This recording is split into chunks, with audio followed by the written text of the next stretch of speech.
Praise the Lord.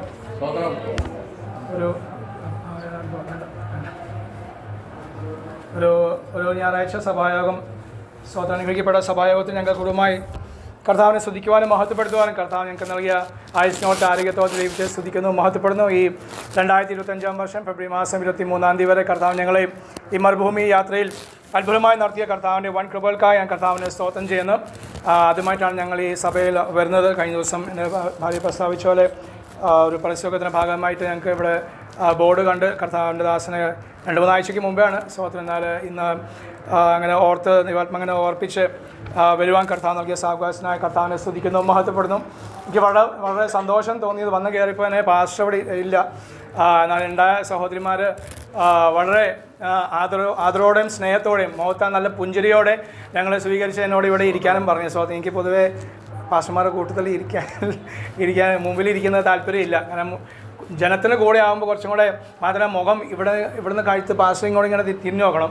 അപ്പോൾ അവിടെ നിന്നാകുമ്പോൾ എനിക്ക് കുറച്ചും കൂടെ ദേവദാസന്മാരെ കാണാനും ഒക്കെയുള്ള താല്പര്യം, മനുഷ്യമായ താല്പര്യമാണ്. പക്ഷേ അങ്ങനെ അല്ല. സഭകൾ പോകുമ്പോൾ അവർ നേരെ തിരിച്ച് അവർ ചെയ്യേണ്ട രീതിയിൽ അവർ ചെയ്യുന്ന ആദരണയോഗ്യ ദൈവത്തെ സ്തുതിക്കുന്നു, മഹത്വപ്പെടുന്ന കർത്താവ് ധാരാളമായി നിങ്ങളെ അനുഗ്രഹിക്കുകയും സഹായിക്കുകയും ചെയ്യട്ടെ. Praise the Lord. വളരെ നല്ല ദൈവിക ആലോചന കർത്താദാസൻ അത് ദാസമുഖാന്തരം സമയം കുറവായതുകൊണ്ട് തിടുക്കത്തിൽ താൻ പറഞ്ഞത് സ്വന്തം കർത്താവ് തന്നെ സഹായിക്കാൻ അനുഗ്രഹിക്കുകയും ചെയ്യട്ടെ. ഇവിടുത്തെ വേല വിശാലമായി തീരട്ടെ. സ്വതം തന്നോട് ചേർന്ന് ഞാൻ നമ്മൾ ദൈവാത്മാവ് ഓർപ്പിക്കട്ടെ. സ്വതം കുഞ്ഞുങ്ങൾ യൗവന ഈ ചെറുപ്രായത്തിൽ തന്നെ നിങ്ങൾ ആത്മനിറവ് പ്രാപിക്കണം. നിങ്ങൾ ആത്മനിറവ് പ്രാപിക്കണം. സ്നാനത്തിന് മുമ്പേ ആത്മനിറവ് പ്രാപിക്കാൻ സാധിക്കും. ആത്മശക്തി ആത്മനിറവ് പ്രാപിക്കണം. അത് സ്നാനത്തിന് മുമ്പേയും സ്നാനപ്പെട്ടാണോ? ഇല്ല. എത്ര വയസ്സായി? 20 വയസ്സ്. അത്ര. ഞാൻ 18 വയസ്സ് പ്രാപിച്ച. സ്നാനത്തിന് മുമ്പേ പ്രാപിച്ചു. അത് വചനപ്രകാരമുള്ള കാര്യമാണ്. വചനപ്രകാരമുള്ള ഇനി സ്നാനപ്പെട്ടാലേ പറ്റുള്ളൂന്ന് പിടിവാശി വേണ്ട. സ്നാനപ്പെടുന്നതിന് മുമ്പേ പ്രാപിക്കും. ഞാൻ 18 വയസ്സ് പ്രാപിച്ചു. 19 വയസ്സിൽ കർത്താവിനെ വേലയ്ക്ക് വേണ്ടി സമർപ്പിച്ചു. 33 വർഷമാകുന്നു കർത്താവിനെ വേലയ്ക്ക് വേണ്ടി സമർപ്പിച്ച് ജീവിക്കുന്നത്. അതിൽ ഒത്തിരി വീഴ്ചകൾ വന്നിട്ടുണ്ട്. 2 തവണ ബൈബിൾ സ്കൂളിൽ പോകാൻ ശ്രമിച്ചു, പോകാൻ പറ്റിയില്ല. കർത്താവ് തന്നെ മുടക്കി. കർത്താവ് തന്നെ ബൈബിൾ സ്കൂളിൽ പോകുന്നത് മുടക്കി. സ്തോത്രം. അപ്പോൾ കർത്താവ് പല കാര്യങ്ങളും ചെയ്യാറുണ്ട്. നമുക്ക് എല്ലാ കാര്യങ്ങളും നമ്മൾ മനുഷ്യരായതുകൊണ്ട് എല്ലാം ചോദിച്ചാൽ ഉത്തരം കിട്ടൂല. ചോദിക്കാം. സ്തോത്രം. അപ്പോൾ അതിനു മുമ്പ് ഈ ദിവസങ്ങൾ ദൈവാത്മാവ് ഓർപ്പിച്ച പോലെ തന്നെ ഈ ദിവസങ്ങൾ തന്നെ പ്രാപിക്കണം. കാരണം സ്വതം അതേ പരിശുദ്ധാത്മാവിനെ പ്രാപിച്ചാലേ നമുക്ക് കർത്താവിനെ കാണുവാനും സ്വന്തം കർത്താവിനെ കൂടുതൽ സ്നേഹിക്കുവാനും കർത്താവ് എന്നെ സ്നേഹിക്കുന്നു എന്ന് ഉറപ്പാണ് പരിശുദ്ധാത്മാവ്. കർത്താവ് എന്നെ സ്നേഹിക്കുന്നു. നമുക്ക് ഒത്തിരി പ്രശ്നങ്ങൾ ഈ നാളുകളുണ്ട്. പെന്തക്കോസ്ത് ലോകത്ത് ആൾക്കാർ പറയുന്ന കാര്യമാണ്, നിങ്ങൾ ഇവിടെ വന്നിട്ടുണ്ടെങ്കിൽ ഈ ബബ്ബ പറയും. ഏത് അന്യഭാഷയെ ബബ്ബ പറഞ്ഞാൽ കുഴപ്പമില്ല. സ്വതന്ത്രം കളിയാക്കുന്ന രീതി. കാരണം വചനം പറയുന്നു അത് അന്യഭാഷ സംസാരിക്കുന്നവൻ മനുഷ്യനോടല്ല സഹോദരി, മനുഷ്യനോടല്ല സംസാരിക്കുന്നത്. നിങ്ങൾ സ്നാനപ്പെട്ടാണെങ്കിൽ സ്നാനപ്പെട്ടില്ലെങ്കിൽ സഭയിലാണല്ലോ ഇപ്പോൾ ഇരിക്കുന്നത്. അതുകൊണ്ട് അന്യഭാഷ അതിൽ ബബ്ബ എന്ന് മറ്റുള്ളവർ പറയും. ഞങ്ങൾ ബബ്ബയാണ് പറയുന്നത്. നമുക്ക് ഞാൻ ഉറപ്പായി പറയും ബബ്ബയാണ് പറഞ്ഞോ. പക്ഷെ എന്താണ്, അത് മനുഷ്യനോടെ അല്ല ദൈവത്തോടാണ് സംസാരിക്കുന്നത്. അവരത് അറിയുന്നില്ല. ആര്? മനുഷ്യർ അറിയുന്നുണ്ടോ? ഞാൻ പറഞ്ഞാൽ നിങ്ങൾ പറഞ്ഞാൽ നമുക്ക് ആർക്കും അറിയില്ല. പിന്നെ ആരറിയുന്നു? തന്നെ ദൈവത്തിന് അറിയാം. ദൈവത്തിന് പരിശുദ്ധാത്മാവിന് അറിയാം. അവർ എന്താ സംസാരിക്കുന്നത് അതും ബൈബിൾ പറയുന്നു. അവർ മർമ്മങ്ങൾ സംസാരിക്കുന്നു. എന്താ മർമ്മം? ഞാനിപ്പോൾ അന്യഭാഷ സംസാരിച്ച സഹോദര വീട്ടിൽ ഭർത്താവോ മക്കളോ എന്ത് ചെയ്യുന്നു എന്ന് ദൈവത്തിൻ്റെ ആത്മാവിന് സംസാരിപ്പിക്കാം. പക്ഷെ നിങ്ങൾക്ക് മനസ്സിലാവില്ല. അതുപോലെ ഓരോരുത്തരും മോഹൻ്റെ വീട്ടിൽ ആരുണ്ട്, അവരെന്ത് ചെയ്യുന്നെന്ന്, അല്ലെങ്കിൽ നിങ്ങൾ കൂട്ടുകാർ എന്താ ഇപ്പോൾ ചിന്തിക്കുന്നതെന്ന് ദൈവത്തിൻ്റെ ആത്മാ സംസാരിപ്പിക്കുക അന്യഭാഷയിൽ. പക്ഷെ അത് വെളിപ്പെടുത്തണമെങ്കിൽ ദൈവം തോന്നിയാൽ, ദൈവത്തിന് ഇഷ്ടമുണ്ടെങ്കിൽ വെളിപ്പെടുത്തുള്ളൂ. Praise the Lord. സംസാരിക്കുന്നത് എനിക്കും അറിയില്ല. പിന്നെ എന്താ ഗുണം എന്ന് മറുവശം ചോദിച്ചാൽ ഗുണം ഇതുള്ളൂ. സ്വന്തം ദൈവത്തിന് ആത്മാവാണ് എന്നെ കൊണ്ട് സംസാരിപ്പിക്കുന്നത്. എന്താ സംസാരിപ്പിക്കുന്നത്? ദൈവത്തിന് ആത്മാവിന് എന്ത് ഇഷ്ടമുള്ളത് അത് എന്നെ കൊണ്ട് സംസാരിപ്പിക്കുന്നു. എന്താ സംസാരിപ്പിക്കുന്നത്? ഹല്ലേലൂയ. സ്വതം ഉഗാണ്ട രാജ്യമാണല്ലോ. സ്വതം ഉഗാണ്ടയിലുള്ളതോ അല്ലെങ്കിൽ അർജന്റീനയിലുള്ളതോ അല്ലെങ്കിൽ ലക്സംബർഗ് കേട്ടിട്ടുണ്ടോ? ഉണ്ട്. ഒരാൾ ഇല്ലയെന്ന് പറഞ്ഞല്ലേ? ഉണ്ട് പഠിക്കാനുണ്ട്. സഹോദരിമാർ കേട്ടിട്ടുണ്ട് ലക്സംബർഗ്. ഞാൻ ഇഷ്ടംപോലെ 170 രാജ്യങ്ങൾ ഈ ലോകത്തിലുണ്ട്. നമ്മൾ കേൾക്കാത്ത പേരുകൾ ധാരാളമുണ്ട്. അല്ല അമ്മച്ചി? സ്വതന്ത്രം. അപ്പോൾ ആ പേര് അവിടെയുള്ള സഭയിലുള്ള സഹോദരിയോ അവിടെയുള്ള അവിശ്വാസിയായ നേതാവിന് വേണ്ടി ദൈവാത്മാ നമ്മളെ കൊണ്ട് പ്രാർത്ഥിപ്പിക്കും. ഇന്ന് പകലും പ്രാർത്ഥിപ്പിച്ചു. നിങ്ങൾക്കറിയില്ല, എനിക്കറിയില്ല, പക്ഷെ ഞാൻ വിശ്വസിക്കുന്നു. എന്ത് പ്രാർത്ഥിപ്പിച്ചു? അവിടെയുള്ള മറിയാമ്മയ്ക്ക്, അവിടെ പേര് മറിയാമ്മ അല്ല കേട്ടോ, ഞാൻ പറയുന്നത് നമുക്ക് മനസ്സിലാക്കാൻ വേണ്ടി, അവിടെയുള്ള മറിയാമ്മയ്ക്ക് വേണ്ടി പ്രാർത്ഥിപ്പിച്ചു. എന്താണ്? മറിയാമ്മയുടെ ഭർത്താവ് തല്ലുന്നു. എന്തിനു വേണ്ടി? ക്രിസ്ത്യാനി ആയ നിമിത്തം, സ്ഥാനപ്പെട്ട നിമിത്തം അല്ല, അവരും അന്യഭാഷ സംസാര നിമിത്തമായിട്ട് അവിടെ മറിയാമ്മയെ ശോശമ്മയെ തല്ലുന്നുണ്ട്. ദൈവാത്മാവ് ഇന്ന് പകൽ ഈ കൊച്ചു സഭയിലുള്ള ഏതോ ഒരു വിശ്വാസി കൊണ്ട് പ്രാർത്ഥിപ്പിച്ചോർത്ത സ്തോത്രം. അതാണ് ദൈവാത്മാവിൻ്റെ ഗുണം, അല്ലെങ്കിൽ അന്യഭാഷയുടെ ഗുണം. സ്തോത്രം. അപ്പം നാം അത് പ്രാപിച്ചാൽ നമുക്ക് നിൽക്കാൻ പറ്റുള്ളൂ. ആ ഒഴുക്ക് സംഭവിക്കട്ടെ. Praise the Lord. അപ്പോൾ എന്താണ്? ദൈവത്തോട് സംസാരിക്കുക. ഏത് സമയത്ത് സംസാരിക്കാം? സഭയിൽ വരുമ്പോൾ മാത്രമല്ല, വീട്ടിലിരിക്കുമ്പോഴും കുളിക്കുമ്പോഴും. എനിക്ക് ദൈവത്തിന് ആത്മാവ് കൂടുതൽ എന്നോട് സംസാരിക്കുക കുളിക്കുമ്പോഴാണ്.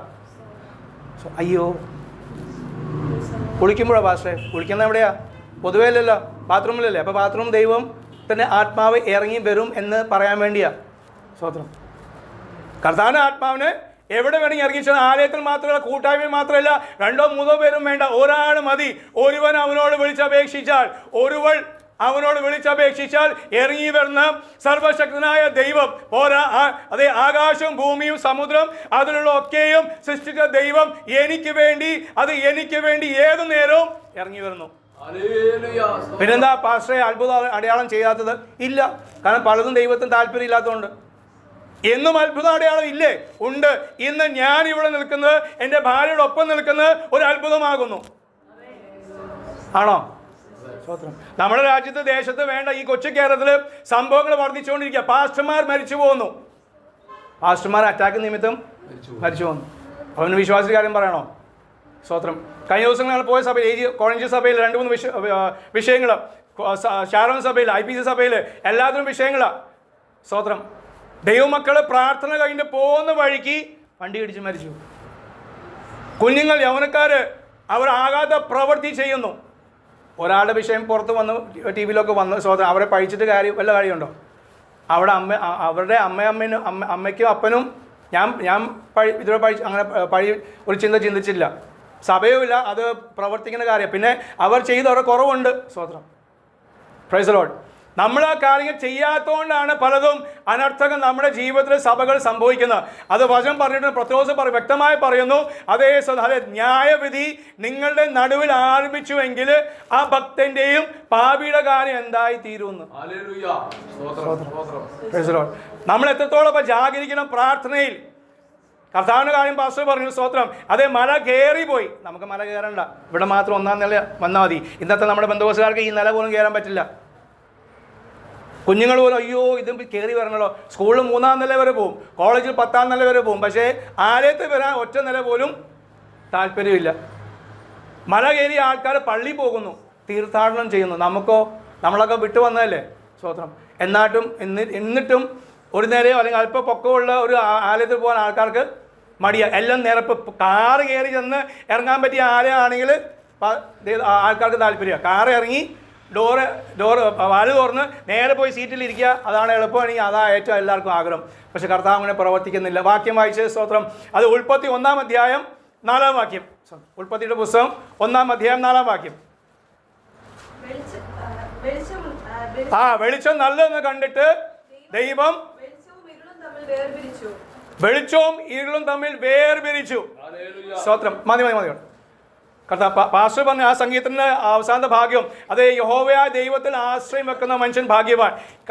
ആൻറ്റി അതേ വാക്യം തന്നെ വേറെ വശത്ത് പറഞ്ഞു. സ്തോത്രം. കർത്താവിൽ ആശ്രയം വെക്കുന്ന മനുഷ്യൻ ഭാഗ്യവാൻ. അതിന് രണ്ടിനും കൂടി ഒരുമിപ്പിച്ച് ഒരു വാക്യം ഒന്നും കൂടി ഉറപ്പായിട്ട് പറയട്ടെ. യെരമ്യാ പ്രവാചകന്റെ പുസ്തകം 17-ാം അധ്യായം 7-ാം വാക്യം പറയുന്നത് യഹോവയിൽ ആശ്രയിക്കും. അർത്ഥാൽ യേശുക്രിസ്തുവിൽ ആശ്രയിക്കും. യേശുക്രിസ്തു തന്നെ ആശ്രയം ആയിരിക്കുന്ന മനുഷ്യൻ ഭാഗ്യവാൻ.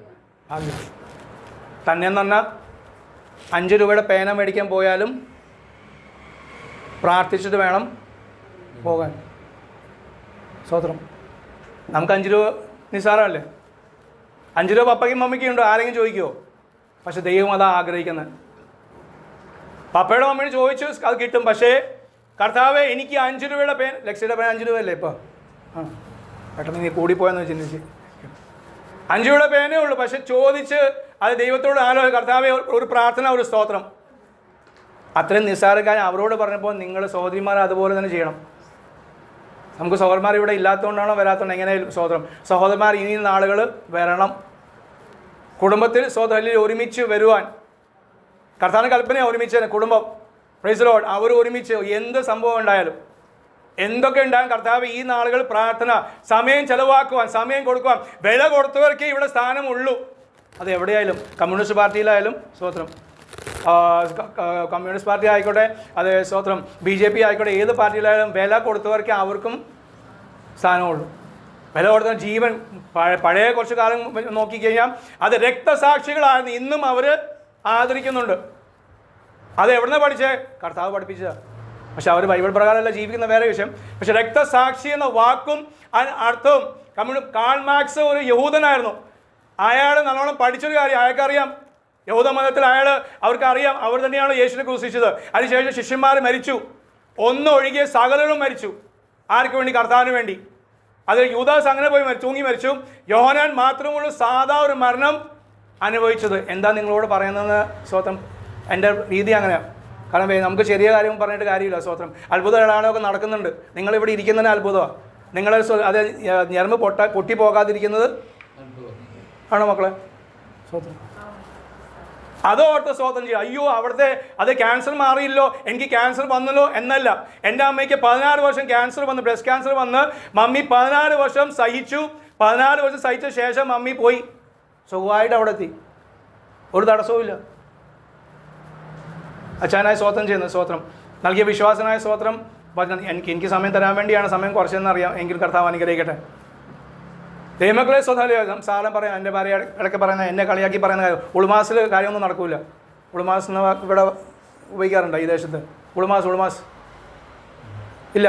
ഓ അപ്പോൾ നീ നിർത്തിക്കോ. ഇവിടെ നിങ്ങളുടെ ജില്ലയാണ്, എൻ്റെ ഭാര്യയോട് ഞാൻ പറയാം സ്വത്രം ഇവിടെ അത് ഉപയോഗിക്കുക. പോട്ടെ. ഉൾമാസിനെ അങ്ങോട്ട് അച്ചായൻ പറഞ്ഞ പോലെ അപ്പുറവും ഇപ്പുറവും പറ്റില്ല. സ്വത്രം വഴുതി പോയി ജീവിക്കാൻ നമുക്ക് സാധിക്കേ ഇല്ല. കാരണം വില കൊടുത്തവരാ. അവരുടെ കാര്യം വിട്. അത് കഴിഞ്ഞിട്ട് ആണ്ടുകൾക്ക് മുമ്പേ 100 വർഷം മുമ്പേ ഈ കിടങ്ങന്നൂരിൽ നാം ഇവിടെ സ്വാതന്ത്ര്യത്തോടെ ആരാധിക്കാൻ കാരണം എന്താണെന്നറിയോ? വില കൊടുത്തവരുണ്ട്, അവർ മരിച്ചുപോയി. എവിടെയാണ്? രക്തസാക്ഷിയായി തീർന്നു. അച്ചായൻ്റെ അടി കൊണ്ട് അമ്മാമയെ തല്ലിയ നിമിത്തമായി അച്ചാനെ നാട്ടുകാർ തല്ലി. രണ്ടുപേരും സ്വർഗത്തിൽ എത്തി. വില കൊടുത്തു അവർ. അന്ന് അവർക്ക് ഇങ്ങനെ ഹോളില്ല, സ്വാതന്ത്ര്യമില്ല. സ്വതന്ത്രം. ഒരു ഉദാഹരണം പറയട്ടെ. എൻ്റെ ഭാര്യയെ പഠിപ്പിച്ച ഷാരൂരിൽ ബൈബിൾ സ്കൂളിൽ പഠിപ്പിച്ച സാർ PT തോമസ് സാർ അറിയപ്പെടുന്ന ദേവദാസൻ പലപ്പോഴും പറയുന്ന കാര്യം, സാക്ഷ്യം പറയുന്നതാണ്. മുടി വെട്ടാൻ വേണ്ടി അച്ഛൻ അന്നത്തെ കാലത്ത് വിശ്വാസം ഇറങ്ങിയ നിമിത്തമായി അന്ന് പാസ്റ്ററൊക്കെ ചെറിയ പിള്ളേരാ സ്വത്രം, അവരെ നാട്ടിൽ നിന്ന് അല്ലെങ്കിൽ അവരെ ഗ്രാമത്തിൽ പുറത്താക്കി. അവിടെയുള്ള മുടിവെട്ടുകാർ ആദ്യമൊക്കെ വരുമായിരുന്നു. കാരണം ഇഷ്ടപ്പെട്ട ഒരു കുടുംബം അയാളെ വരും, രാത്രി വന്ന് വെട്ടിയിട്ട് പോകും. ഇത് നാട്ടുകാർ അറിഞ്ഞപ്പോൾ അയാളെ മുടക്കി കാല് തല്ലി ഓടിച്ചു. പിന്നെ എന്ത് ചെയ്തു? രാത്രി സമയങ്ങളിൽ അപ്പം തന്നെ വെട്ടി കൊടുക്കുമായിരുന്നു. അപ്പം വെട്ടി കൊടുക്കേണ്ടി വന്ന ഗതികേട് വന്നു. ആ സ്ഥാനത്ത് ഇന്ന് 4ാം തലമുറ പെന്തക്കോസ്ത് 500 രൂപയാണ് തലമുടിക്ക് വെട്ടാൻ ഉപയോഗിക്കുന്നത്. മാറ്റം വന്ന അത് അനുഗ്രഹമല്ല. അയ്യോ 500 രൂപ കൊടുക്കാൻ പറ്റും, 500 രൂപ കൊടുക്കാൻ പറ്റുന്നതുകൊണ്ടാണ്. കാരണം അത് ദൈവം കൊടുത്ത അനുഗ്രഹം. പക്ഷേ എന്തിനു വേണ്ടി ഉപയോഗിക്കുന്നു എന്നാണ് സ്തോത്രം. കർത്താവ് അവിടെ വാക്യം നമ്മൾ വായിച്ചത്, അത് വെളിച്ചം അത് നല്ലതെന്ന് ദൈവം കണ്ടിട്ട് പക്ഷെ എന്ത് ചെയ്തു? ഒരു വേർപാട് ദൈവം ഉണ്ടാക്കി, അല്ലേ? വെളിച്ചവും ഇരുളും തമ്മിൽ ദൈവം വേർപിരിച്ചു. അന്ന് മുതൽ തുടങ്ങിയ വേർപാട് ഇന്ന് വരെ ഉണ്ട്. അത് യേശു ക്രിസ്തുവിന് വരെ ഉണ്ടാകും.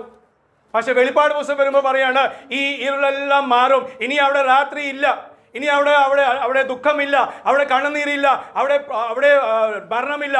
മാത്രമല്ല ഞാൻ കൂട്ടിച്ചേർക്കാറുണ്ട്, അവിടെ പ്രാർത്ഥനയും ഇല്ല. അവിടെ പ്രാർത്ഥനയും സ്വർഗത്തിൽ പോയി പ്രാർത്ഥനയുണ്ടോ? കാരണം ആവശ്യമില്ല. ഇവിടെ നിന്നാണ് പ്രാർത്ഥിക്കുന്ന മക്കളുടെ സൗഖ്യം, എൻ്റെ സൗഖ്യം, മക്കളുടെ വിദ്യാഭ്യാസം, കടഭാരം, രോഗസൗഖ്യം, ഇതിനു വേണ്ടിയൊക്കെ പ്രാർത്ഥിക്കുന്നത്. സ്തോത്രം. അതായത് കർത്താവെ ആത്മാവിനെ കുറച്ചും കൂടെ തരണമേ. സ്തോത്രം. ആത്മാവിനെ കുറച്ചും കൂടെ തരണമെന്ന് അന്യഭാഷ ഒന്നും കൂടെ പറയാൻ കൃപ നൽകണമേ. ഞാൻ പറഞ്ഞു പോയ വാക്ക് എന്നെ ഓർപ്പിക്കണമേ. ഭർത്താവിനോട് പറഞ്ഞത്, ഭാര്യയോട് പറഞ്ഞത്, അമ്മായിമ്മയോട്, അമ്മായിപ്പൻ, മക്കള്, കുഞ്ഞുങ്ങളായതുകൊണ്ട് ഇഷ്ടംപോലെ നമ്മൾ പറയുമല്ലോ. സ്വത്രം. എടീ എന്നാണോ വിളിക്കുന്നത്? അല്ലല്ലോ. സ്വത്രം. ഇല്ലല്ലോ. അതിനായ സ്വത്രം. അവരെ പോലും എടാന്ന് വിളിക്കാൻ മക്കളാണെങ്കിലും ദാനമാരാ. അപ്പം ദാതാവിനെ നമ്മൾ മറന്നുപോയി. നമ്മൾ ദാതാവിനെ മറന്നിട്ട് എന്നിട്ട് എന്താ ഇത് മക്കളില്ലാത്ത ഞാനാ പറയണേട്ടാ. സ്വത്രം. മക്കളില്ലാത്ത ഞാനാ നിങ്ങളോട് പറയുന്നത്. മക്കളെ എൻ്റെ അനിയനമ്മ മോനെ 1 വർഷം വളർത്തി. കാരണം മൂത്തവൻ ജനിച്ചതിൻ്റെ 9 മാസം കഴിയുമ്പോഴത്തേക്കും രണ്ടാമത്തവൻ ജനിച്ചു. അപ്പൻ പട്ടാളക്കാരനായതുകൊണ്ട് പ്രാന്ത് പിടിച്ചിട്ട് ഗ്യാപ്പ് വേണ്ടേ, വേണമല്ലോ മക്കൾ തമ്മിൽ. 9 മാസത്തിനിടയ്ക്ക് രണ്ടാമത്തും ഡാഡിക്ക് പ്രാന്ത് പിടിച്ചിട്ട് അവനെ പോയി ഓപ്പറേഷൻ ചെയ്യിപ്പിച്ചു, രണ്ടാമത്തെ പ്രസവത്തിനും. സ്വത്രം സത്യമാണ്. എൻ്റെ ഡാഡി മരിച്ചുപോയി. അനിയനിപ്പോൾ സുവിശേഷ വേലയിൽ അവർ കുടുംബമായി അവർ രാജസ്ഥാനിലാണ്, ഈ പറഞ്ഞ ഈ മകൻ ഉൾപ്പെടെ. അപ്പോൾ ബുദ്ധികേട് അവൻ്റെ തന്നെയാണ്. ആരെ? എൻ്റെ അനിയൻ്റെ. സ്വത്രം. പിന്നെ ഞങ്ങളുടെ ഞങ്ങളെ പ്രാർത്ഥന കുറവ് വന്നുകൊണ്ടൊരു സംശയം. അപ്പോൾ സ്തോത്രം, കർത്താവിന് വേണ്ടി ജീവിപ്പാൻ പാസ്റ്റർ പറഞ്ഞ ദൂതനായ സ്തോത്രം. കാരണം എന്താണ്? ഈ വർഷം ഞാൻ എൻ്റെ സ്വന്തം 50 വർഷം ജീവിച്ച എൻ്റെ അപ്പം പണിത വീടിനെ വിറ്റിട്ട് 3 വർഷം ആവും. ഈ നവംബറിൽ 3 വർഷം ഞാൻ വിറ്റു. വീടില്ലായിട്ടല്ല, എൻ്റെ ഭാര്യയ്ക്കും വീടും സ്ഥലം, അത് പിന്നെ കല്യാണം കഴിച്ച് വന്നപ്പോൾ പിന്നെ വീടൊന്നും ഇല്ല, എൻ്റെ വീടാണ്. എൻ്റെ വീട് സ്വത്തും കാര്യങ്ങളെല്ലാം ഉണ്ടായത് ഈ 2 വർഷം മുമ്പേ. ഈ വർഷത്തേക്ക് 3 വർഷവും വിറ്റിട്ട് ആണ് ഇവിടെ നിൽക്കുന്നത് വാടകയ്ക്ക്. കാരണം വാടകയ്ക്ക് താമസിച്ച പാസ്റ്റർമാരെ വിഷയം പ്രാർത്ഥിച്ചിട്ടുണ്ട്, കേട്ടിട്ടുണ്ട്. ഒന്ന് രുചിച്ചറിയണ്ടേ വാടക താമസിക്കുന്നത്? രുചിച്ച് അറിയാം. വാടക താമസിക്കുന്ന പാസ്റ്റർമാരുടെ ദുരിതം എന്താണെന്നും ദൈവമക്കളുടെ ദുരിതം എന്താണെന്നും കേട്ടറിവ് പോരാ. എനിക്കൊന്ന് രുചിച്ചറിയാൻ വേണ്ടിയാണ് മനഃപൂർവ്വമായി നഷ്ടത്തിനാണ് കൊടുത്തത്. 1 കോടിക്ക് മേളിൽ കിട്ടുന്ന സാധനത്തിന് 85 കൊടുത്തത്. അവിടെയും 10-20 ലക്ഷം രൂപ നഷ്ടം, സകലം നഷ്ടം. കിട്ടിയത് പകുതിയും വേലയ്ക്ക് വേണ്ടി കൊടുത്തു. പാസ്റ്റർമാരെ സഹായിച്ചു, വേലക്കാരെ സഹായിച്ചു. ഇന്ന് സഹായിച്ച ഒരു മനുഷ്യനും കൂടെ ഇല്ല, പ്രാർത്ഥിക്കുന്ന പോലും ഇല്ല. പോട്ടെ, നോ പ്രോബ്ലം, അത് ലോക വിഷയം. ഞാൻ ചെയ്യാനുള്ള കാരണം 18-ാം വയസ്സിൽ രക്ഷിക്കപ്പെട്ട് സ്ഥാനപ്പെട്ട് വേലയ്ക്ക് വേണ്ടി സമർപ്പിച്ചപ്പോൾ അത് ഞാനും എൻ്റെ അനിയനും അപ്പനോട് പറഞ്ഞ വെറുപ്പുണ്ടായിട്ടല്ല, ദൈവാത്മാവ് പ്രേരിപ്പിച്ച് പറയിപ്പിച്ചത്. സ്വതന്ത്രം അപ്പൻ്റെ പട്ടാളക്കാരൻ അപ്പൻ്റെ ഡാഡിയുടെ ഒരു നയാ പൈസ ഞങ്ങൾക്ക് വേണ്ട, ഒന്നും കണ്ടിട്ടല്ല. ഈ ദൈവം അച്ഛൻ പറഞ്ഞത് ഇറങ്ങി എന്താ പെന്തക്കോസ്ത് എന്താ കാര്യമൊന്നും ഞങ്ങൾക്കറിയില്ല. കാരണം CSI ഓർത്തഡോക്സ് കുടുംബത്തിലാണ് ഞാൻ വന്നത്, രാകേഷ് പേരാണെങ്കിലും. സ്തോത്രം. അപ്പോൾ എങ്ങനെ ഈ ദൈവം നടത്തും, ആരാ ഈ ദൈവം എന്നൊക്കെ CSIയിൽ കുറേ കാര്യം പഠിച്ചിട്ടുണ്ടെങ്കിലും വിശ്വാസം വേണ്ട ഉള്ളിൻ്റെ ഉള്ളിൽ. പക്ഷെ ദൈവം പറയിപ്പിച്ച് ഞാൻ നിൻ്റെ മുൻപാകെ പോകും, ഞാൻ നിൻ്റെ വലം കൈക്ക് പിടിച്ചിരിക്കുന്നു. അത് ഇന്ന് വരെ നടത്തി. മക്കളില്ലെങ്കിലും അപ്പനമ്മ ഇല്ലെങ്കിലും ഒന്നുമില്ല, വീടില്ലെങ്കിലും ഇന്ന് വരെയും കർത്താവ് നിർത്തിയനായ സ്തോത്രം. ഇവിടെ നിങ്ങളോട് സാക്ഷ്യം പറയുന്നു. ഈ കർത്താവ് അന്നും ഇന്നും വിശ്വസ്തനാകുന്നു. ഈ കർത്താവ് അന്നും ഇന്നും വാക്ക് മാറാത്തവൻ, അല്ലെങ്കിൽ നിറയോളം നമ്മളെ ചുമക്കുവാൻ കഴിവുള്ളവനാകുന്നു. അതുകൊണ്ടാണ് കർത്താവ് പറഞ്ഞത്, ഞാൻ വാർദ്ധക്യത്തിലും നിന്നോട് കൂടെയുണ്ട്. Praise the Lord. പലവിധം വേർപാട് നമുക്ക് ബൈബിളിൽ കാണാൻ സാധിക്കും. ഒന്ന്, നാം ഭയപ്പെടുന്ന ഒരു വേർപാടാണ് മരണം. മരണത്തെ മുഖാമുഖം കണ്ട് അത് കാണണം. സ്തോത്രം. കണ്ടു പറയണം. കാരണം വാക്യമുണ്ട്. അങ്ങനെ പറഞ്ഞൊരു കൂട്ടരാണ് ക്രിസ്ത്യാനികൾ, ഇന്നത്തെ പെന്തക്കോസ്തുകാർ. എന്താ പറഞ്ഞത്? ഹേ മരണമേ നിന്റെ ജയം എവിടെ? ഹേ മരണമേ നിന്റെ വിഷമൂൾ എവിടെ? പക്ഷെ ഇപ്പോഴത്തെ തലമുറയോ സ്തോത്രം പേടിയാ. ഒരു പനി വന്നാൽ നമുക്ക് പേടിയാ. സ്തോത്രം. ഭീരുത്വത്തിന്റെ ആത്മാവല്ല. 2 തിമോത്തിയോസ് 1:7. പിന്നെയോ ഭീരുത്വത്തിന്റെ ആത്മാവിനെ അല്ല, പിന്നെയോ ശക്തിയുടെയും സ്നേഹത്തിന്റെയും സുബോധത്തിന്റെ ആത്മാവ് കൊണ്ടാണ് ദൈവം നമ്മളെ നിറച്ചിരിക്കുന്നത്. ടീച്ചറിനെ അതുകൊണ്ട് പേടിക്കണ്ട, പരീക്ഷയെ പേടിക്കണ്ട. കളിയാക്കുന്നുണ്ടോ? കളിയാക്കണം. സ്തോത്രം. കളിയാക്കും. കർത്താവ് പറഞ്ഞു, സ്തോത്രം, അവർ ലോകം എന്നെ പഴിച്ചുവെങ്കിൽ, ലോകം എന്നെ കളിയാക്കിയെങ്കിൽ, ലോകം എന്നെ നിന്ദിച്ചുവെങ്കിൽ, ലോകം എന്നെ കൊന്നുവെങ്കിൽ അതുപോലെ ഒട്ടും കുറവില്ലാതെ നിങ്ങളോട് ചെയ്യും. അതുകൊണ്ട് ചില സഭകളിലൊക്കെ രക്ഷിക്കപ്പെട്ടു, പക്ഷെ സ്നാനപ്പെടുന്നതിന് മുമ്പേ ഒന്നും കൂടെ പാസ്റ്റർമാർ, ഈ ആത്മധൈര്യമുള്ള പാസ്റ്റർമാർ ചോദിക്കും, സ്തോത്രം, നിന്ന സഹിക്കേണ്ടി വരും, മരിക്കേണ്ടി വരും. ഈ സ്നാനപ്പെടുത്തിയ ശേഷം അവസാനം പറയുന്ന വാക്കുണ്ടല്ലോ, പര്യന്തം വിശ്വസം. ആ മരണം എപ്പോഴാണ് വരുന്നത് അറിയില്ലല്ലോ.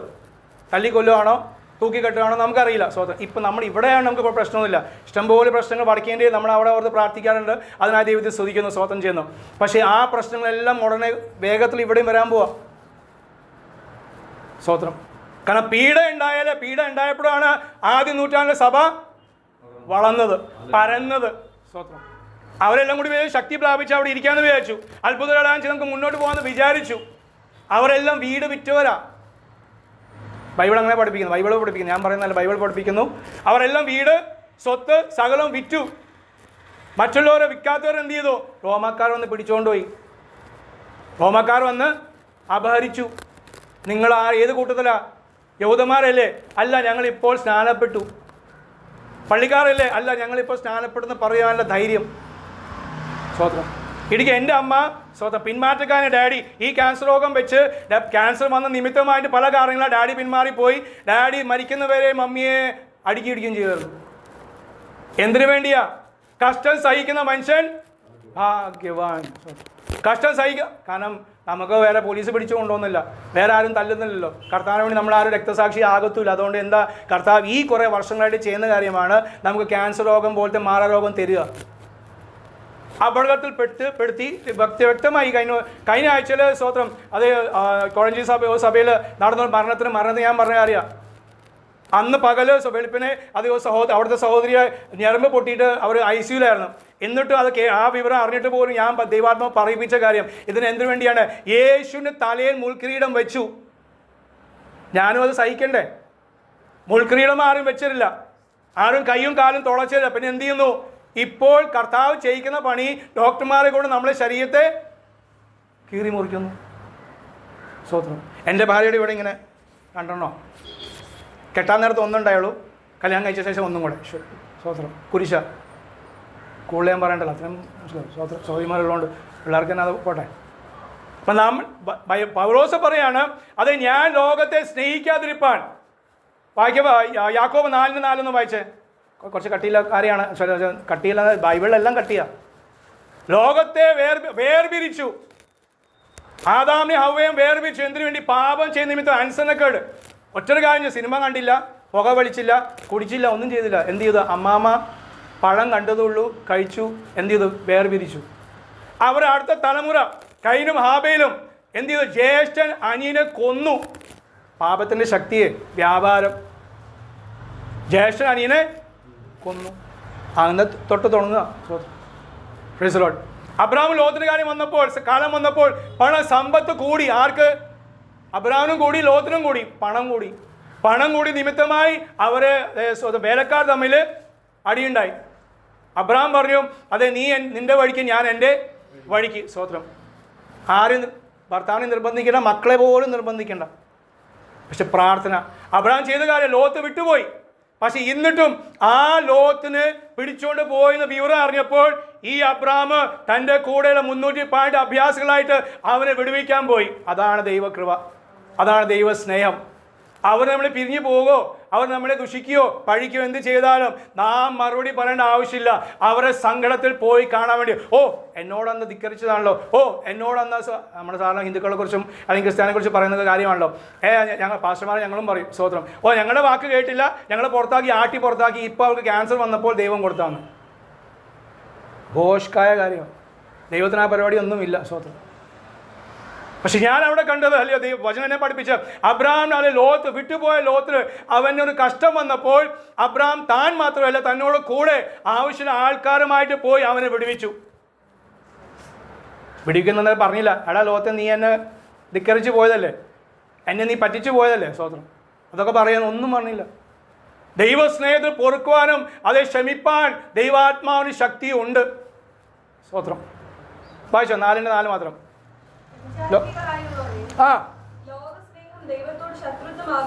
മതി മോളായോണ്ട് ആദ്യത്തെ വാക്യം വായിച്ചു. അല്ലെങ്കിൽ നമ്മൾ വ്യഭിചാരികളായുള്ളവരെ നമ്മളെ സഭയിൽ ആരും വായിക്കാറില്ല. ഇതിനകത്തുള്ള വാക്യം. സ്വത്രം. കാരണം ദൈവം അതുപോലെ കാണുന്ന നാം അവനോട് എന്താ, നാം അവൻ്റെ മണവാട്ടിയാകുന്നു. അതുകൊണ്ടാണ് വാക്യത്തിൻ്റെ ഗാംഭീര്യം. എന്താ പറയുക? ലോകസ്നേഹം ദൈവത്തോട് ശത്രുത്വമാകുന്നു. അല്പമായാലും അത് ശത്രുത്വം. കാരണം എന്താണ്? ആ അല്പം കൊണ്ട് പിന്നെ എങ്ങോട്ട് പോകും? ഉടനിലേക്ക് നമ്മൾ ഒഴുകിപ്പോകും. പക്ഷെ നമ്മളെ ആക്കി വെച്ചത് എവിടെയാ? ക്രിസ്തു എന്ന പാറയിൽ ഉറപ്പിച്ച്. Praise the Lord.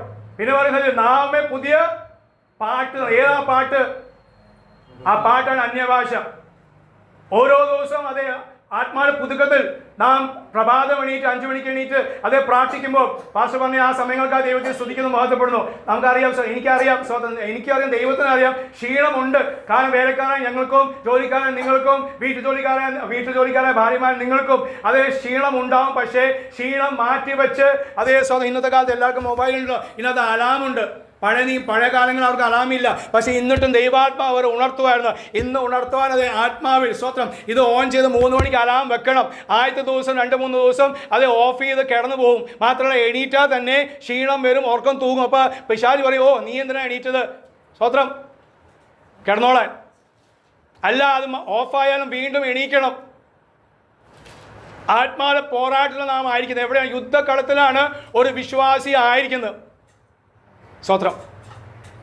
വേർതിരിച്ച് അവസാനം യേശു പറയാണ്, യേശു ശിഷ്യന്മാരെ കൂട്ടുന്ന പാസ്റ്റർ പറഞ്ഞ കാര്യം പോലെ വേര് പിരിഞ്ഞ് അവൻ പ്രാർത്ഥിക്കാൻ വേണ്ടി പോകുമായിരുന്നു.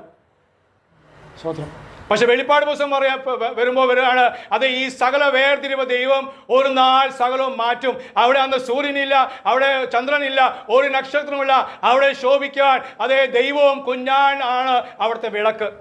ആ ഒരു രാജ്യത്തിലേക്ക് കൊണ്ടുപോകാൻ ദൈവാത്മ നമ്മളെ സഹായിക്കട്ടെ, ബലപ്പെടുത്ത അതിലേക്ക് അതേ ഹല്ലേലൂയ അത് തയ്യാറോടൊപ്പം ഓടുവാൻ ദൈവാത്മ നമുക്ക് കൃപയും അതേ സാവകാശം നൽകട്ടെ. കർത്താവ് ധാരാളമായി അനുഗ്രഹിക്കട്ടെ. സമയം നൽകിയ ദൈവദാസനോടുള്ള നന്ദി അറിയിക്കുന്നു. ആത്മീയമായും ഭൗതികമായും സാമ്പത്തികമായും ശാരീരികമായും ദൈവസഭയെ കർത്താവ് ശക്തിയോടെ ഈ ദേശത്ത് അതേ ഉയർത്തി കർത്താവ് നാമത്തിന് വേണ്ടി നിൽപ്പാൻ ദൈവാത്മ നമ്മളെ സഹായിക്കണം പറഞ്ഞുകൊണ്ട് ഇരിക്കുന്നു.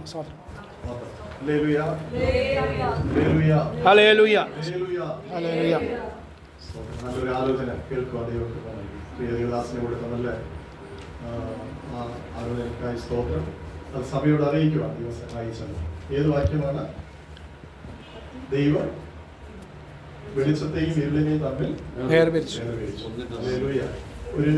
ഒരു വേർപാട് അല്ലേ, അതിനെ കുറിച്ചാണ് സംസാരിച്ചത്. ഈ ദിവസങ്ങളിൽ നമ്മുടെ ജീവിതത്തിൽ ഒരു വേർപാട് നമുക്കുണ്ടായിരിക്കും. ഹല്ലേലൂയ പറയാമോ? ഹല്ലേലൂയ. വെളിപ്പാട് പുസ്തകം നമ്മുടെ പുതിയ നിയമത്തിൽ നോക്കുമ്പോൾ 7 അടിസ്ഥാന ഉപദേശങ്ങളുണ്ട്. അതിലൊന്നാണ് വേർപാട് എന്ന് പറയുന്നത്. സ്വതന്ത്ര പെന്തക്കോസ്ത് സഭയ്ക്ക് ദൈവം കൊടുത്തിരിക്കുന്ന ഏറ്റവും പ്രധാനപ്പെട്ട വിഷയമാണ് അല്ലേ, വേർപാട്. സ്തോത്രം. നമ്മള് മറ്റു ജാതികളിൽ നിന്നും വേർപെട്ട് ദൈവത്തെ ആരാധിക്കും. ക്രൈസ്തവം നമ്മുടെ രീതി തന്നെ മാറുന്നുണ്ട്. നമ്മുടെ അവസ്ഥകൾ, നമ്മുടെ സ്വഭാവം, നമ്മുടെ സംസാരം, നമ്മുടെ പ്രവൃത്തി, നമ്മുടെ നടപ്പ് എല്ലാത്തിനും ഒരു മാറ്റം സംഭവിക്കും. അപ്പൊ ഇരുളും വെളിച്ചം. അപ്പൊ നമ്മളിപ്പോൾ ആരാണ്? ഇരുളല്ല, ഇപ്പൊ വെളിച്ചമുള്ളവർ. 23-ാം സങ്കീർത്തനം നമ്മൾ വായിക്കുന്നു. അതായത് ദാവീദ് വെളിച്ചമുള്ളവരാണ്. എന്നാൽ അവർ പറയുന്നത്, ഞാൻ കൂരിരുൾ താഴ്വരയിൽ കൂടെ നടന്നാലും ഞാൻ ഒരാൾക്ക് എന്ത് ചെയ്യത്തില്ല, ഭയപ്പെടുകയില്ല. അവിടെ പ്രത്യേകിച്ച് ദാവീദ് പറയുന്നതിന്റെ ഉദ്ദേശം, അതായത് തമിഴിൽ പറയുന്നത്, ഞാൻ മരണ ഇരുളിൽ പള്ളത്താക്കിൽ നടന്നാൽ ഞാൻ ഭയപ്പെടുകയാണ്. ദേവനെ നീ എന്നോടുകൂടെ ഇരിക്കുന്നു. മരണം എന്ന് പറയുന്ന ഒരു പദം വരുന്നുണ്ട്. അപ്പോൾ അത് ഇരുളുമായിട്ട് ബന്ധപ്പെട്ട് കിടക്കുകയാണ്, അന്ധകാരവുമായിട്ട് ബന്ധപ്പെട്ട് കിടക്കുകയാണ്. പത്രോസ് അതിന്റെ 2:9 നമ്മൾ വായിക്കുന്നു, നിങ്ങൾ അന്ധകാരത്തിൽ നിന്ന് അത്ഭുത പ്രകാശത്തിലേക്ക് വിളിച്ചവരുടെ സൽഗുണങ്ങൾ ഘോഷിപ്പാൻ തിരഞ്ഞെടുക്കപ്പെട്ട ജാതി, രാജകീയ സ്വന്തം ജനവുമായി ദൈവം നമ്മളെ തിരഞ്ഞെടുത്തിരിക്കുകയാണ്. ഹല്ലേലൂയ. അപ്പൊ ഇരുളെല്ലാം മാറി. പ്രിയദാസൻ പറഞ്ഞതുപോലെ നമ്മുടെ ജീവിതത്തിൽ നിന്ന് കർത്താവ് ഇരുട്ടിനെ മാറ്റിക്കളയും. ഇപ്പോൾ നാം വെളിച്ചമുള്ളവരായി മാറി. ഹല്ലേലൂയ. ഒരു കാര്യം പറയാമോ? എവിടെയെങ്കിലും സാത്താൻ നമ്മളെ മൂടി വെച്ചിട്ടുണ്ടെങ്കിൽ കർത്താവ് വചനം എന്താ പറയുന്നത്? സ്വന്തം വിളക്ക് കത്തിച്ച് പറയും കീഴല്ല രണ്ടിന്മേൽ അത്ര വെക്കേണ്ടത്. എന്നാൽ മാത്രമേ മറ്റുള്ളവർക്ക് പ്രകാശം ലഭിക്കുകയുള്ളൂ. പറയാമോ? വിളക്ക് കത്തിച്ച് പറയും കീഴല്ല, കട്ടിലിന്റെ കീഴല്ല, നിലവറയിലല്ല, രണ്ടിന്മേൽ വെച്ച് പ്രകാശിക്കുന്ന വിളക്കായിരിക്കുക. മറ്റുള്ളവർക്ക് നാം പ്രകാശം കൊടുക്കുന്നവരായിരിക്കുക. സ്വന്തം മലമുകളിൽ ഇരിക്കുന്ന പട്ടണം മറ്റുള്ളവർക്ക് ഓപ്പണായിട്ട് കാണാം. അപ്പോൾ നമ്മുടെ ജീവിതം, നമ്മുടെ മുഖപ്രകാശം, നമ്മള് സ്വന്തം കഴിഞ്ഞ ദിവസങ്ങൾ നമ്മൾ ചിന്തിച്ചല്ലോ. സ്തോത്രം. അതായത് 7 പുരുഷന്മാരെ ശിഷ്യന്മാരെ തെരഞ്ഞെടുത്തു, അവരുടെ മേൽ കൈവച്ചു പ്രാർത്ഥിച്ചു. അതിൽ ഒരുവനായിരുന്നു സ്തേഫാനോസ്. സ്തേഫാനോസ് ദൈവസന്നിധിയിൽ പ്രസംഗിച്ചുകൊണ്ട് നിൽക്കുമ്പോൾ, ജനങ്ങളുടെ മധ്യ പ്രസംഗിച്ചുകൊണ്ട് നിൽക്കുമ്പോൾ അവിടെ കാണുന്ന അവന്റെ മുഖം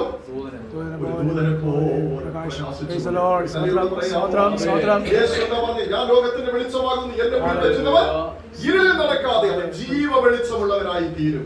ഒരു വെളിച്ചമല്ല, ജീവ വെളിച്ചമുള്ള സഹോദരി നമ്മൾ ആരായി മാറുന്ന പറഞ്ഞിരിക്കുന്നത്. സ്തോത്രം ചെയ്യുന്നു. ഞാനിവിടെ ഇരുന്ന് പ്രിയ ദൈവദാസങ്ങൾ സംസാരിച്ചുകൊണ്ടിരിക്കുന്ന സോമന സഹോദരന്റെ വീട്ടിനടുത്ത് ഒരു കൂട്ടം ജനങ്ങൾ ഇരുന്ന് പ്രാർത്ഥിക്കുന്നത് ഞാൻ കാണുന്നുണ്ട്. സ്തോത്രം. അവിടെ അയൽവാസികൾ പലയിടങ്ങളിൽ നിന്നൊക്കെ വന്ന് അവിടെ ഇരുന്ന് പ്രാർത്ഥിക്കുന്നത് ദൈവാത്മാവ് ഞാൻ കണ്ടു. ഒരു കല്യാണം പറയാമോ?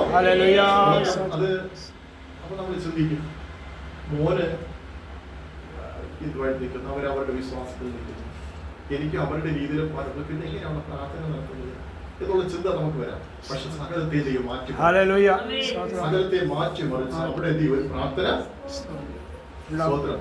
ഇട ദിവസം മാസത്തിലൊന്നോ അല്ലെങ്കിൽ ഏതെങ്കിലും ദിവസങ്ങൾ അവിടെ ക്രമീകരിക്കാൻ സാധ്യതയുണ്ട്. സ്തോത്രം. അത് ഈ വെളിപ്പാടിൽ ദൈവം തന്നതാണ് അത് സംഭവിച്ചിരിക്കുന്നത്. പറയാമോ? സ്തോത്രപ്പോൾ ആ വെളിച്ചമുള്ളവരായി മാറുക.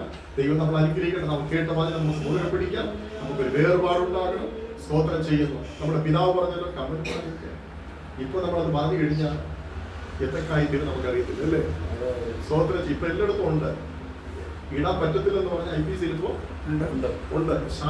ഉണ്ട്. അപ്പൊ നമുക്ക് ഇനി ഉപദേശിക്കാൻ ഒക്കുമോ? സ്തോത്രം. കഴിഞ്ഞ ദിവസം ഒരു അമ്മാമ, ഞങ്ങൾ ഇരവിപ്പേരൂരില് വള്ളംകുളത്ത് അവിടെ പോയപ്പോ വിദേശത്ത് വന്ന ഒരു അമ്മാമയാണ്, വിദേശത്ത് നിന്ന് വന്ന അമ്മാമയാണ്. പോയി ഒരു IPC ചർച്ചിൽ ഒരു സഭയിൽ പോയപ്പോ കത്തമേശ കൊണ്ടുപോയി അടുത്ത് അവിടെ മാറ്റി കളഞ്ഞു. ചെയിന് കണ്ടു. ചെയിനിവിടെ മാറ്റി കളഞ്ഞു. അമ്മാമ ഇരുന്ന് കരഞ്ഞിട്ട് വീട്ടിൽ ഇരുന്നിരുന്ന് ഭയങ്കര കരച്ചിലാണ്. ഞങ്ങൾ ഒരു ദിവസം അവിടെ പ്രാർത്ഥിക്കാൻ പോയി. അതൊക്കെ പറഞ്ഞ് അവിടെ ഇരുന്ന് കരയുന്ന കണ്ടു. അത് കഴിഞ്ഞിട്ട് വേറൊരു IPC സഭയിൽ പോയി. അത് ഏത് സഭയിലാണ്? പേര് രാജപൂർ. അവിടെ പോയപ്പോ കുഴപ്പമില്ല, ഇതായിട്ട് കർത്തൃവേശ വിളിക്കുകയാണ്. മനസ്സിലായി? അപ്പൊ ഇപ്പൊ ഈ ആവണം ചെറിയ രീതിയിൽ, അതായത് ദൈവാത്മാവ് നമ്മൾ സംസാരിച്ചാൽ നമ്മൾ എന്ത് ചെയ്യണത്? അനുസരിക്കും. മാറ്റണോ? അത് കമ്പലെഴുത്, മാലെഴുതി ഇരിക്കുക. അത് ദൈവാത്മാവ് സംസാരിച്ചിട്ടുണ്ടെങ്കിൽ ഇത് ചെയ്യാതെ മാറ്റിക്കളയുക. അത് ദൈവം പറഞ്ഞിട്ടും ഇട്ട് കഴിഞ്ഞാൽ പിന്നെ എന്തെങ്കിലുമൊക്കെ ചെവിക്ക് അച്ഛൻ പറഞ്ഞ പോലെ ചിലപ്പോൾ ചെവി വീർത്ത് വരും. അർപ്പിത കേൾക്കുന്നുണ്ടല്ലോ. അർപ്പിത നല്ലതുപോലെ നോക്കിയതാണ്. ചെവിയില് എന്തെല്ലാം രീതിയിൽ ഇട്ട് നോക്കി. പക്ഷെ ചെവി അച്ഛൻ പറഞ്ഞ പോലെ ഇങ്ങനെ വീർത്ത് വന്നു. പിന്നെ അത് ഊരി മാറ്റും, പിന്നെ ഇടും, പിന്നെ അത് പാടെ മാറ്റി. ഇപ്പൊ അപ്പൊ അതൊക്കെയാണ് സ്തോത്രം. ഓക്കെ, അതോടെ ഇരിക്കട്ടെ. ഈ ആഭരണത്തിന്റെ വിഷയത്തിൽ പോയി കഴിഞ്ഞാൽ നമുക്ക് ഒത്തിരി കാര്യങ്ങൾ ഇങ്ങനെ വരുന്നുണ്ട്. ഞാൻ പറഞ്ഞത് സ്തോത്രം. ഇപ്പോ നമ്മള് ഈ ആഭരണത്തിന്റെ ഇതില് തർക്കിക്കാനൊന്നും പോകണ്ട. ദൈവാത്മാവ് നമ്മളോട് സംസാരിക്കും. അല്ല, ഞാൻ പറഞ്ഞത് നമ്മുടെ പിതാവ് പറഞ്ഞത് എത്ര വർഷമായി വിശ്വാസം